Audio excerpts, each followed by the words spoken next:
Class, I am your physics teacher. हम EMT के course का थर्ड चैप्टर डिस्कस कर रहे थे जिसका नाम है गॉसेस लॉ। आज हमने डिस्कस करना है कि गॉसेस लॉ क्या होता है, देन हमने इसको अप्लाई करना है to calculate electric field due to point electric field at a point due to surface volume charge distribution. तो जो असल में हम गॉसेस लॉ के एप्लीकेशंस को पढ़ रहे हैं कि गॉसेस लॉ को किस तरह हम यूज़ कर सकते हैं किसी भी तरह जगह पे इलेक्ट्रिक फील्ड को फाइंड करने के लिए।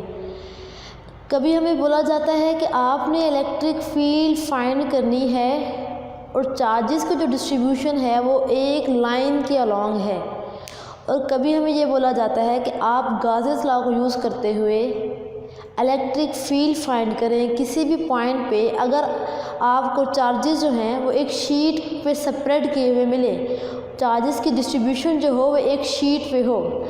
इसमें हमें कह रहे हैं कि आपने स्फेरिकल वॉल्यूम चार्ज डिस्ट्रीब्यूशन का कॉन्सेप्ट यूज़ करना है। मतलब आपने कोई भी स्फेयर ले लेना है जो कि 3 डायमेंशनल होना चाहिए, और वो जो स्फेयर है वो सॉलिड फॉर्म में होना चाहिए, वो हॉलो नहीं होना चाहिए, और उसके सरफेस के ऊपर भी चार्ज मौजूद होना चाहिए और उसकी सरफेस के अंदर भी चार्ज मौजूद होना चाहिए। आपने इस तरह कंसिडर करना है कि आपने कोई भी सॉलिड स्फेयर लेना है और उसके ऊपर आपने चार्जेस की डिस्ट्रीब्यूशन करनी है। चार्ज उसकी सरफेस के ऊपर भी होना चाहिए और चार्ज उसकी सरफेस के अंदर भी होना चाहिए। आपको पता है जिस जगह पे भी चार्ज होता है वहाँ पे इलेक्ट्रिक फील्ड होती है। अब हमने उसी इलेक्ट्रिक फील्ड को फाइंड करना है। चार्जेस की डिस्ट्रीब्यूशन की वजह से जो इलेक्ट्रिक फील्ड होगी उसको हमने फाइंड करना है किसी भी पॉइंट पे, किसको यूज़ करके, गॉसेस लॉ को यूज़ करके। और गॉसेस लॉ के बेसिकली ये एप्लीकेशंस हैं कि हम गॉसेस लॉ को किस तरह से यूज़ करके इलेक्ट्रिक फील्ड फाइंड कर सकते हैं due to distribution of charges. और कभी ये डिस्ट्रीब्यूशन जो होती है अलॉन्ग लाइन होती है, और कभी डिस्ट्रीब्यूशन जो होती है वो शीट पे होती है, और कभी ये डिस्ट्रीब्यूशन जो होती है वो स्फेरिकल फॉर्म में होती है। मतलब आप एक स्फीयर के ऊपर चार्ज को सेपरेट कर लें और देन आप इलेक्ट्रिक फील्ड फाइंड करें using Gauss's law.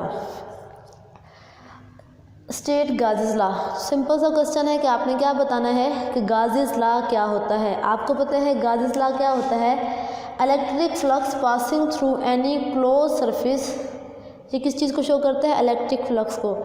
Electric flux passing through any close surface is equal to 1/ε0 times total charge enclosed by that surface. मतलब उस सरफेस में से उतना फ्लक्स पास होगा जितना उसके अंदर चार्ज मौजूद होगा। अगर उस चार्ज को हम ε0 से डिवाइड कर दें तो आपके पास किसके बराबर आ जाता है, फ्लक्स के। उस सरफेस में से गुजरने वाला फ्लक्स जो होता है वो 1/ε0 times total charge enclosed by that surface के इक्वल आता है।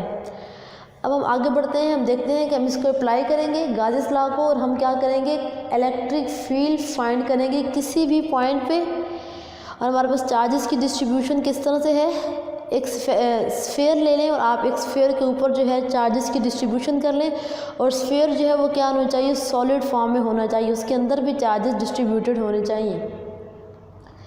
इसके लिए क्या होता है, अगर हम इस कॉन्सेप्ट को लेकर चलते हैं स्फेरिकल वॉल्यूम चार्ज डिस्ट्रीब्यूशन, तो तब हमें जो इलेक्ट्रिक फील्ड फाइंड करना पड़ेगी उसको हम 3 तरह से फाइंड कर सकते हैं। Electric field due to spherical volume charge distribution using Gauss's law is divided into 3 parts.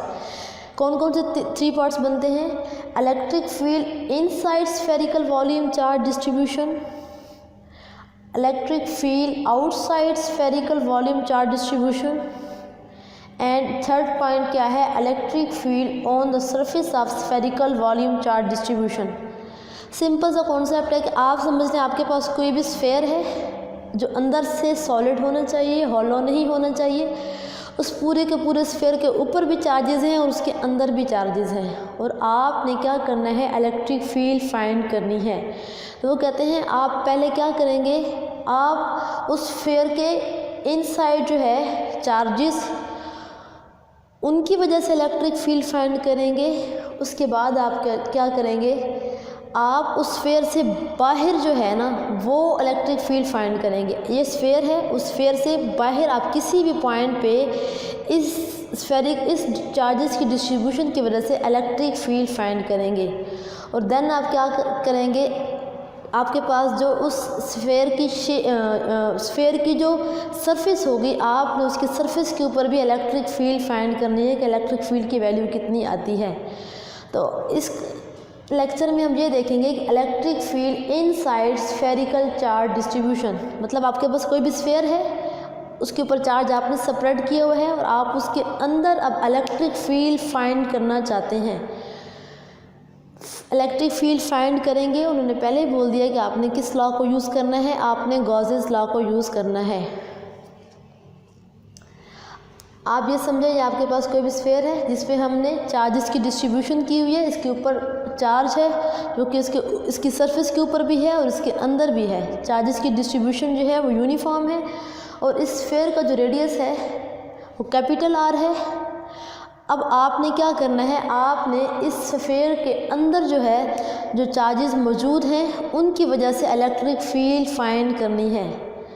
तो आपको पता है कि आपको जब भी गॉसेस लॉ को यूज़ करके इलेक्ट्रिक फील्ड फाइंड करना पड़े तो आप गॉसियन सरफेस को कंसिडर करते हैं। गॉसियन सरफेस जो होती है वो आर्बिट्रेरी होती है, इमेजिनरी होती है, उसकी कोई स्पेसिफिक सिमेट्री नहीं होती। ये स्फेयर था तो हमने इसको सर्कुलर फॉर्म में ले लिया, कभी हम इसको सिलेंड्रिकल फॉर्म में ले लेते हैं, कभी हम इसको स्फेरिकल फॉर्म में ले लेते हैं। इधर हमने इसको स्फेयर के फॉर्म में लिया और इसका जो रेडियस है वो क्या बन रहा है, स्मॉल आर बन रहा है।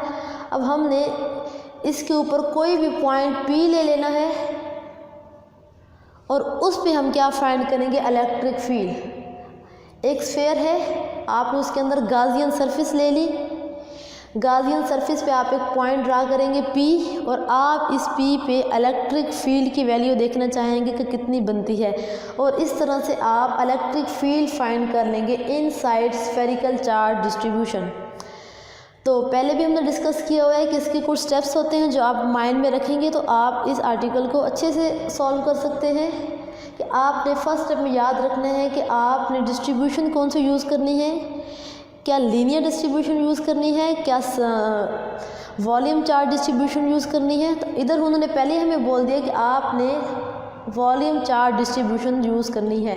तो रो इज़ इक्वल टू dQ/dV, मतलब अगर मेरे पास कोई भी स्फेयर है, उस स्फेयर में से मैं इसको छोटा सा हिस्सा ले लूँ, इस स्फेयर में से इसका छोटा सा एक पार्ट ले लूँ और मैं उस छोटे से वॉल्यूम पे जो चार्ज है उसको देखूं तो वो dQ होगा, dQ/dV। अगर मुझे इस टोटल स्फेयर का निकालना है तो मैं इसको इंटीग्रेट कर दूंगी।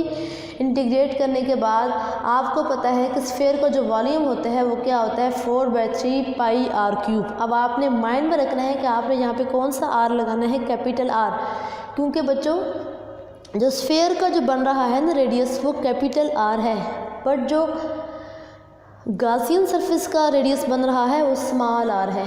माइंड में रखना है कि गॉसियन सरफेस का जो रेडियस है वो स्मॉल आर है और स्फीयर का रेडियस जो है कैपिटल आर है। तो यहाँ पे हम स्फीयर का वॉल्यूम यूज़ करेंगे। हमें पता है स्फीयर का वॉल्यूम क्या होता है, 4/3 πr³। साथ में रो जो है एज इट इज़ आ गया। इसके बाद आपने क्या करना है, ये Q कौन सा चार्ज आ गया है, उस स्फीयर के ऊपर जितना भी चार्ज डिस्ट्रीब्यूटेड था वो हमने निकाल लिया। Net charge enclosed in surface, मतलब उस पूरी सरफेस के अंदर जितना चार्ज था, उस पूरे स्फीयर पे जितना चार्ज था हमने फाइंड कर लिया। क्या आ गया, Q, रो इंटू 4/3 πr³। अब हम देखते हैं कि इस पूरी सरफेस के ऊपर तो इतना चार्ज है। अगर हम अपनी गॉसियन सरफेस पे देखना चाहें कि कितना चार्ज है तो सिंपल सा कॉन्सेप्ट है कि आप क्या करें, इस कैपिटल आर को स्मॉल आर से रिप्लेस कर दें। इसी फार्मूला में कैपिटल आर को आप स्मॉल आर से रिप्लेस करेंगे तो आपके पास गॉसियन सरफेस के अंदर जितना चार्ज इनक्लोज है वो आपके पास ये एक्सप्रेशन आ जाएगा कि Q' is equal to rho into 4/3 πr³। अब ये मैंने स्मॉल आर लगाया है। स्मॉल आर मैंने किस लिए लगाया है, अब ये चार्ज का एक्सप्रेशन कौन सा है, अब ये Q' वो चार्ज है कि जो कि गॉसियन सरफेस ने इनक्लोज किया हुआ है।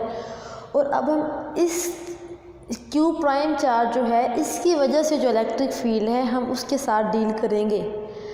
इसको आप इक्वेशन नंबर 1 का नाम दे दें, इसको आप इक्वेशन नंबर 2 का नाम दे दें।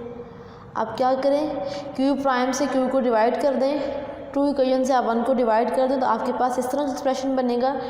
रो इंटू 4/3 पाई जो है ये एक्सप्रेशन सारा कैंसिल हो जाएगा और आपके पास एक्सप्रेशन क्या बन जाएगा, क्यू प्राइम जो है इज इक्वल टू, आप इस क्यू के इसके साथ जाके मल्टीप्लाई कर देंगे, उधर डिवाइड हो रहा है तो इधर जाके क्या हो जाएगा, मल्टीप्लाई हो जाएगा। तो क्यू प्राइम इक्वल आ जाएगा Q into small R cube by capital R cube. बच्चों माइंड में रखिएगा कि जो स्मॉल आर है वो रेडियस है किसका, गाउसियन सरफेस का, और जो कैपिटल आर है वो रेडियस किसका है, हमारे पास जो स्फेरिकल वॉल्यूम चार्ज डिस्ट्रीब्यूशन है, जो हम स्फेयर कंसिडर कर रहे हैं उसको जो रेडियस है वो क्या है, हमारे पास आर है। अब हमने क्या करना है, हमने इलेक्ट्रिक फील्ड फाइंड करनी है और मैंने आपको ये स्टेप्स पहले ही सिखाए हुए हैं कि आपने सबसे पहले वॉल्यूम चार्ज डिस्ट्रीब्यूशन को कॉन्सेप्ट यूज़ करना है और उसके बाद आपने गाउसियन सरफेस कंसिडर करनी है, तो वो भी आपने कर लिया स्टेप 2 का। गाउसियन सरफेस जो है आपकी इस फॉर्म में होनी चाहिए और उसका रेडियस क्या है, आर है, और उसने जितना चार्ज इनक्लोज किया है वो भी आपने फाइंड कर लिया। इस आपके 2 स्टेप हो गए। 3rd स्टेप में आप क्या करते थे कि फ्लक्स फाइंड करते थे बाय डेफिनेशन। तो आपको पता है बाय डेफिनेशन फ्लक्स क्या होता है, phi E is equal to E D A cos theta. अगर आप छोटा सा एरिया एलिमेंट ले लें, इसमें नॉर्मल वेक्टर जो होगा उसकी डायरेक्शन भी यही होगी और इलेक्ट्रिक फील्ड की डायरेक्शन भी क्या है, सेम है। इलेक्ट्रिक फील्ड की डायरेक्शन भी ई की डायरेक्शन भी यही है